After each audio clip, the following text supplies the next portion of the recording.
you've kind of already touched on it, but to kind of drill into that particular aspect of it, why do you think genre-based stories have power to explore mental illness in YA?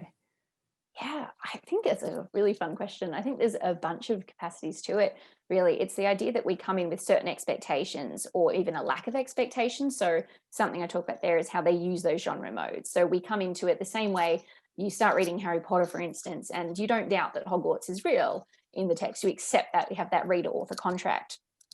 Shouldn't be invoking that particular example at the moment, I think. Sorry, I'm still very upset at J.K. Rowling and everything she's doing. Anyway, I'll try and move on from that. Could go on and write a huge paper about that. I'm sure someone will be. And now I've forgotten my train of thought there. Sorry, what was the question? So Lyra and her demon, we accept that the demon is there, maybe. Yes, perfect. I love that. That's a much better example. I've got to find my go-tos and change them a bit, I think. Yeah, so because we as the reader are entering these texts and we have these expectations of, well, of course, this is real, we follow on with it, we have that deeper sense of reality shifting the way, because a lot of the books I'm talking about in terms of How It Feels to Float, Whisper to Me, and 17 and Gone have this sense of reality disrupting. And it's a very slow progression.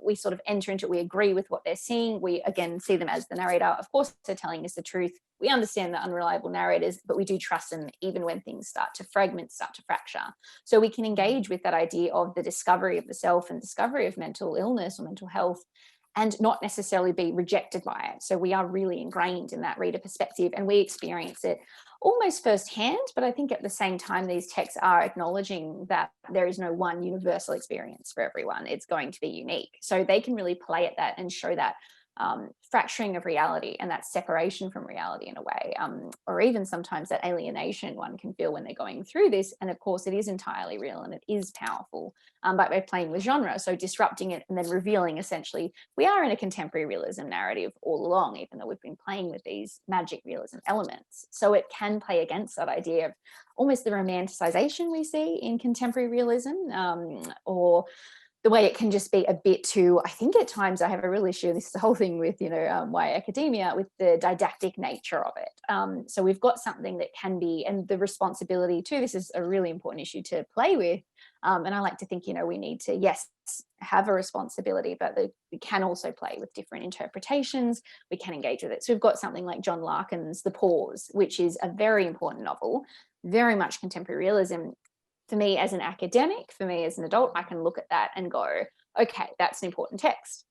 For me as a reader, my instinctual response is, this is too didactic. This is someone telling me too much and hitting me over the head with it. No offense to poor John Larkin or any fans, but that was my interpretation. I kept thinking if I'd read this as a teenager, I would have absolutely rejected that narrative. So I think there's finding those opportunities and understanding there's value in contemporary realism for these narratives. They are so important. They deserve to be there. You've got things like, Laurie Halse Anderson, Winter Girls, pretty much Speak, any of her texts, so important. But in academia as well, they're the only ones we tend to write about, we tend to report on when it comes to things like trauma or mental health or grief.